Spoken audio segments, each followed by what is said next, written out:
अगं असू दे आयुष्मान हे काय आता आई आधी तोंड गोड कर. कशाबद्दल? आज निशांतने अनिशा इंडस्ट्रीजचा सगळा कारभार स्वतःच्या हाती घेतलाय. आज पेपर्सवर सह्याही केल्याय. आई आज मी केलेली प्रतिज्ञा पूर्ण झाली आहे. शाबास येडू, तू मलाही मागे टाकलंस. तुझी आई म्हणून घेताना मला आनंदच नाही तर अभिमानही वाटतो. आई तू उगाचच मला लाजवू नकोस. नाही आहे का, खरंच सांगते. शरद घरातून गेल्यानंतर मी तुमच्या सकट सगळं घर सांभाळलं खरं, पण तू तुमचं गेलेलं सगळं वैभव परत मिळवलंस. घर मिळवलंस, तुमचा बिझनेस सावरलास, निशांतला सावरलंस, मोहिनीला वाढवलंस, सगळं केलंस. निशांतला त्याचं मानाचं स्थान मिळवून दिलंस. तू बसवलंस त्या स्थानावर त्याला, तू. आणि हे सगळं करत असताना तू स्वतःच्या चेहऱ्यावर दुःखाची एक रेषही उमटू दिली नाहीस. का कधी चिडचिड केलीस, का कधी रागवलीस का? हे सगळं तू हसत मुखानं केलंस, आनंदाने स्वीकारलंस. नाही बाळा, तुझ्यासारखं तुझ्या इतकं मला नाही जमलं म्हणून तू मला मागे टाकलंस. खरंच अजिबात नाही. अगं हे सगळं मी तुझ्याकडनंच तर शिकलीये. नाही ग येडूबाई, तू जे काही केलंयस ना ते. तर आता मला खरंच रडू येडू ग येडू माझी. कॉंग्रॅच्युलेशन्स, मोठी हो.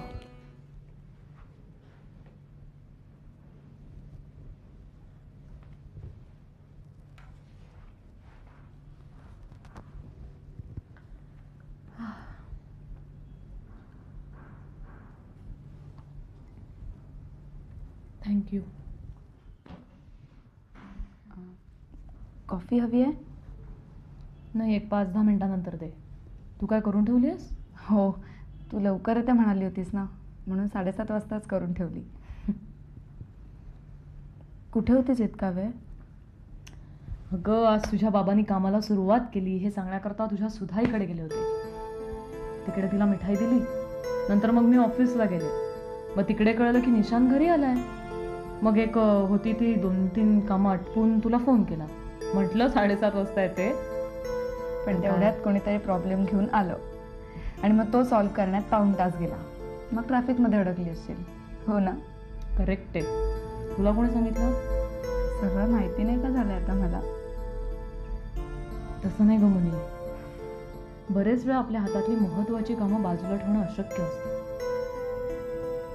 आता मी दिवसभराचं प्लॅनिंग काहीतरी वेगळंच केलं होतं. झालं त्यातलं काहीच नाही. म्हटलं 7:30 वाजता घरी येईन, 3 जण मस्त फ्रेश होऊ आणि बाहेर जेवायला जाऊया.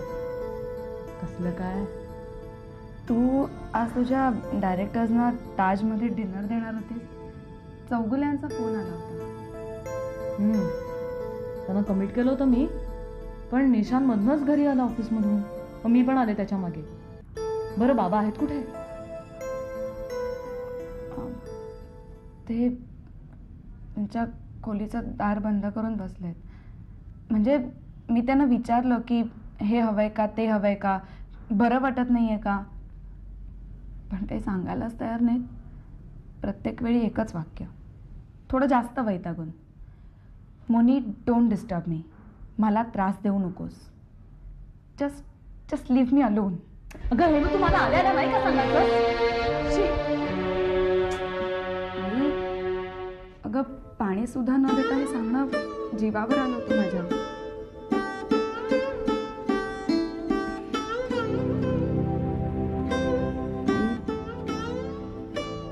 बाबा पुन्हा पहिल्यासारखे होतं असं वाटायला लागलंय मला.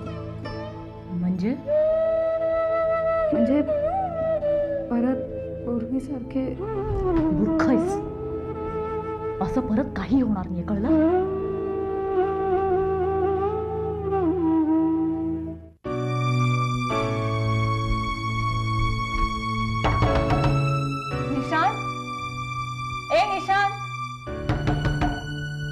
अरे दार उघड, मी अनु आहे.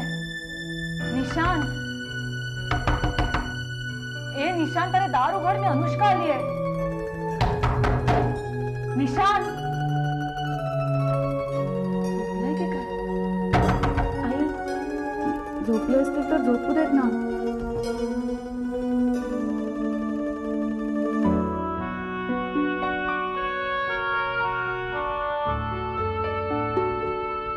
तुझे डोळे लाल का दिसत आहेत? तुला बरं नाही का वाटत? काय होते मला सांग ना प्लीज. तुला काही झालेलं नाही. Perfectly all right.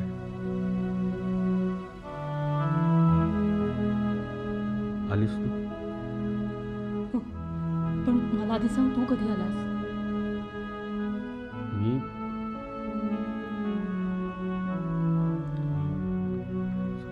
5:30 6 7. अरे पण मग निघताना मला एक जस्ट सांगायचं नाही का? कंपनीच्या चेअरमननी जाताना सांगून जाण्याची पद्धत असते मला माहित नव्हतं.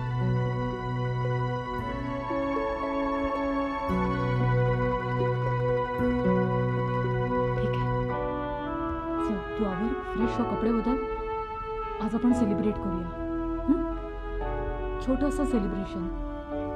तू, मी आणि मोहिनी. चालायचं?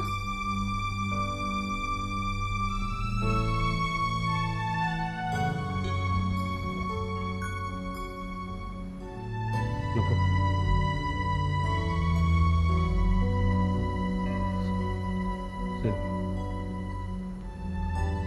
सेलिब्रेट करण्यासारखं मी काही तीर मारला असं मला नाही वाटत. असं नको म्हणू. चल जाऊया ना आपण बाहेर. अरे मोहिनी पण आपली वाट बघते म्हणून. अनु, कंपनीतला प्रत्येक माणूस तुझं ऐकतो म्हणजे मी तुझं ऐकलंच पाहिजे असं नाहीये. मी त्या कंपनीचा चेअरमन.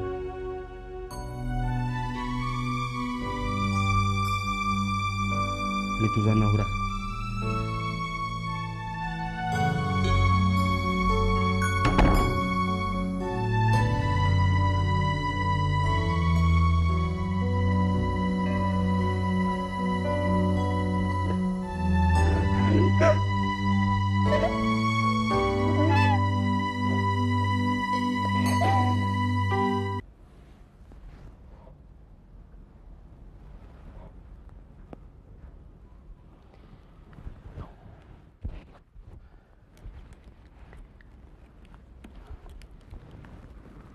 मिसेस महाजन, जरा बाहेर येते. इथेच बोलायचं काय बोलायचं. हे बघा डॉक्टर, मी तुम्हाला निशांत, प्लीज तू माझ्याकरता शांत राहा. त्यांना त्यांचं काम करू.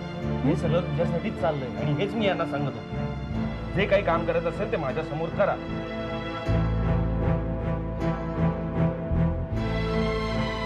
निशांत, अरे असं काय करतोस तू? मी त्यांना इकडे बोलावलं. तेच मला आवडलेलं. मी आता बरा झालोय आणि म्हणून मी आपल्या कंपनीचा चेअरमन म्हणून काम बघावं हे तूच सुचवलं होतंस ना. मग आता हे डॉक्टर. बघ ठीक आहे, तू जरा शांत राहा. मी 2 मिनिटात त्यांच्याशी बोलून येते. ओके? 2 मिनिटात नाही आलीस ना तर मी बाहेर. ठीक आहे.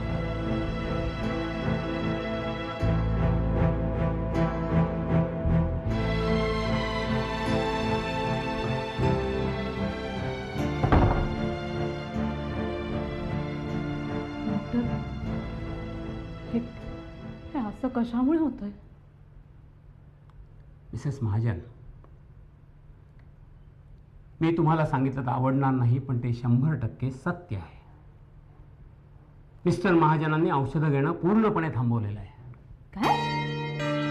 अहो हे असं कसं शक्य आहे? त्या दिवशी तो तुम्हाला पण म्हणाला की मी औषधं घेतोय. त्या दिवशी मला फक्त शंका आली होती, आज माझी पूर्ण खात्री पटली. माझा नाही विश्वास सगळे. आणि औषधं संपल्यावर तुम्हाला नेहमी आणायला सांगतो ना घरी. आणि आणल्यानंतर फेकून देतो तुमच्या नकळत. घेत नाही ती. मला नवीन नसतं, मला नाही. अहो म्हणजे तो चक्क माझ्याशी खोटं बोलतोय तो. वा डॉक्टर वा, छान चाललंय. माझ्याच घरात उभे राहून माझीच बदनामी करतात. अहो गेल्या वर्षभरात तुम्ही माझ्याकडून हजारोने नाही लाखोने फी उकळली आहे. हे असं करण्याची मला काय गरज आहे मिस्टर महाजन? डॉक्टर मी बरा झालेला नाहीये हे सांगण्यात तुमचा फायदा नाहीये. अहो मी बरा झालो तर तुमचा एक पेशंट कमी नाही का होणार डॉक्टर? तू काय बोलतोस निशांत? अरे ते तुझं डॉक्टर. बोलू दे बोल. अगं हा माणूस मला खोटारडा ठरवतोय. मला मी पूर्ण बरा झालेलो असतानाही हा माणूस नाही म्हणतोय. अरे असं काय म्हणतोस तू? निशांत ते तुझे डॉक्टर आहेत. आज तुझे काय बरा झालास ना ते केवळ त्यांच्यामुळे झालास, कळलं तुला? हो पण ते त्यांना पटत नाहीये.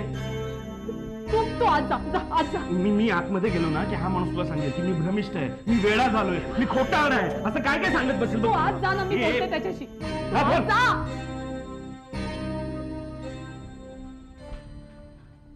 Doctor I am sorry. Never mind. पेशंटने याहूनही भयानक पद्धतीने बोलण्याची सवय आहे मला. Never mind. यापुढे या विषयावर चर्चा नाही. आता फक्त तो नियमितपणे तुमच्या समक्ष औषधं घेतोय याची खात्री करा. मी औषधं घेणार नाही. कळलं का? काय करतोयस मागे? ए डॉक्टर, अरे इतक्या वर्षात सांगितलं मी तुला. तू मला शिकवतोयस. ए ऐक माझं. मी औषधं घेणार नाहीये.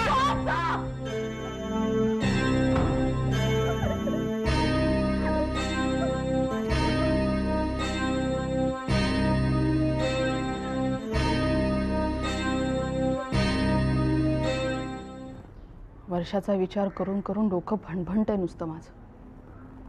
म्हणून म्हटलं सरळ निघावं आणि इथे यावं, तुम्हाला भेटावं, तुमच्याशी थोडंसं बोलावं. निदान डोकं तरी थंड राहील माझं. उत्तम केलंस. अगं त्या निमित्तानं का होईना पण आलीस तरी. नाहीतर गेले कित्येक दिवसात आलीच नाहीस तू आमच्याकडे. हो कशी येणार सांगा ना. ह्या पोरीनं नुसतं हैराण करून टाकलंय आम्हाला. सतत त्या चारुहासचा जप चाललेला असतो. परवा उशीर आली म्हणून बंटीने खडसावलं तिला, तर त्याच्या अंगावर धावूनच गेली मांजरासारखी. मी बघतच राहिले तिच्याकडे. वय काय ग हिचं? ऑक्टोबरमध्ये 23 लागेल. आणि तो चारुहास कमीत कमी 52 वर्षाचा आहे. बापरे. काय अर्थ आहे का याला? माझ्या डोक्यात सतत तेच विचार घोळत असतात. या पोरीनं काही वेडवाकडं केलं तर निस्तरताना जीव जाईल हो माझा. आणि उद्या त्या चारुहाशीच लग्न केलं तर तिने. अगो काय सांगतेस काय? गाडी इथपर्यंत आली? हो. छे कठीण आहे. सुनंदा जया असायला हवा होता बघ. मी सुद्धा बंटीला हेच म्हटलं. आज जर हे असते ना तर सगळं व्यवस्थित हँडल केलं असतं. तर वर्षाची गाडी रुळावर आणली असती. नाहीतर त्या चारू अशी गाडी तरी कुठल्या तरी वेगळ्याच यार्डात पाठवून दिली असती त्याने. त्याला कळायला नको. आणि सुनंदा, आपण एखादा चांगला असा मुलगा बघून हिचं लग्नच लावून टाकलं तर? वर्षाला वेड लावू शकेल असा मुलगा आहे का तुमच्या पाहण्यात? असला तर करशील लग्न? हो. तिची गाडी रुळावर आणण्यासाठी मी काहीही करायला तयार आहे. ठीक आहे, मी सांगते तुला. म्हणजे तुमच्या डोक्यात आहे का कुणी?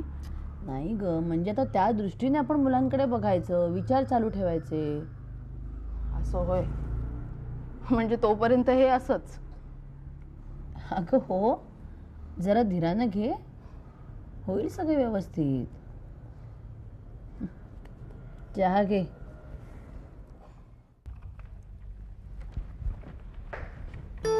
Ladies and gentleman, may I have your attention please. एक अत्यंत आनंदाची बातमी आहे. कुठलं पत्र आलंय? दिल्ली ऑफिसचं. कशावरून रे? तुझ्या चेहऱ्यावरून, चेहऱ्यावरच्या आनंदावरून. यामध्ये असं लिहिलंय की मुंबईच्या न्यूज सेक्शनच्या सर्वांचे राजीनामे स्वीकारले नाही. हो. आय रिपीट, राजीनामे स्वीकारले नाहीत. मॅडम आणि तुमचा? धनाजी, मला या प्रकरणातून पूर्णपणे निर्दोष किंवा दोषमुक्त जाहीर करण्यात आलेलं असून माझाही राजीनामा स्वीकारलेला नाही. Thank you very much. हे बघू ना. बघा बघा, वाचा. या मॅडमलाच परत कर, मला माहिती आहे त्यातला मजकूर. का सर, तुम्हाला नाही वाचायचं ते? तुला कधी कळलं रे? परवा रात्री. अरे तो दिल्ली ऑफिसचा भटनगर आहे ना, त्याच्याकडून कळलं. काय आहे सर, तुम्ही आम्हाला का नाही सांगितलं? अगं मग आजचा आनंद कसा मिळाला असं तुम्हाला? कमाल करता तुम्ही नचिकेत साहेब. आम्ही कालच एन्जॉय नसतं का केलं? नाही पण मला एक सांगा, तुमची माणसं आणखी कुठे कुठे ठेवलेली आहेत? नाही म्हणजे हे सगळं आधीच कसं कळतं तुम्हाला? माहिती का धनाजी, मला माणसं जोडायचा छंद आहे आणि कौशिकला माणसं तोडायचा. बरं, मग आता या निमित्ताने काहीतरी मस्त खायला मागवूया. तुम्ही तिघी मागवा ना काहीतरी. का, तुम्हाला नकोय? नचिकेत, तुझ्या या अशा उत्तर न देता हसण्याचा अर्थ जर कौशिकला आधीच कळला असता ना, तो शाळेसारखा वागला असता. नाही अजिबात नाही. अहो तुम्हाला सांगतो, नुसता भूतासारखा फिरत असतो तो. अहो नुसता शंकासुरासारखा नाचत असतो. तुम्हाला सांगतो नचिकेत साहेब, त्या परशाच्या गावाला दशावतारी मंडळ आहे का नाही, त्याच्यात त्याला नक्की काम मिळालं असतं. त्याच्यासाठी एकच नाटक योग्य आहे, कळ लाव्या कांद्याची कहाणी. आणि तो कांदा म्हणजे कौशिक. अरे काय बोलताय तुम्ही? चला आता आपण एन्जॉय करूया. Let's go for celebration.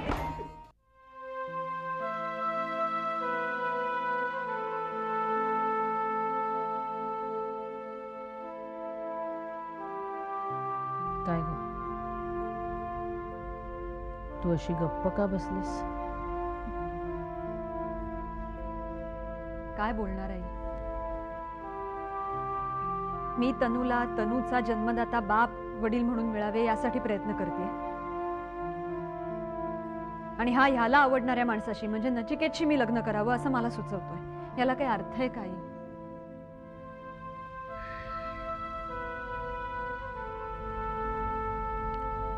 मी माझ्यापर्यंत त्याला समजावण्याचा खूप प्रयत्न केला ग.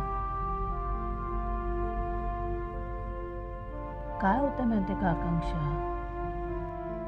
गेले कित्येक दिवस कित्येक महिने नुसते आपल्या तडजोडीत चालू आहेत, वाटाघाटीत चालू आहेत, शिखर परिषदा चालू आहेत, पण यातून निष्पन्न काहीही होत नाही ग. पुन्हा तुम्ही दोघं एकमेकांसमोर आलात की तुमच्या वातावरणात कायम तणाव.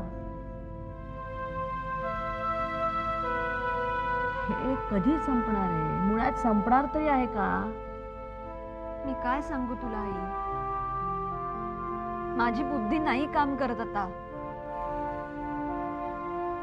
मलाही या सगळ्या चर्चांचा अतोनात कंटाळा आलाय अगं. पुरे झालं आता हे सगळं. 2 पावलं मागे 1 पाऊल पुढे, परत 1 पाऊल मागे 2 पावलं पुढे. बास झालं आता. दिवसभर ऑफिसमध्ये असते, तिथे जे काही चाललंय त्यामुळे डोक्याला भुगा असतोच. दमून भागून घरी आले की घरी आहे असं सगळं. काहीही करावंसं वाटत नाही मला. दिवस ते दिवस विचार सुद्धा करावासा वाटत नाही कसला.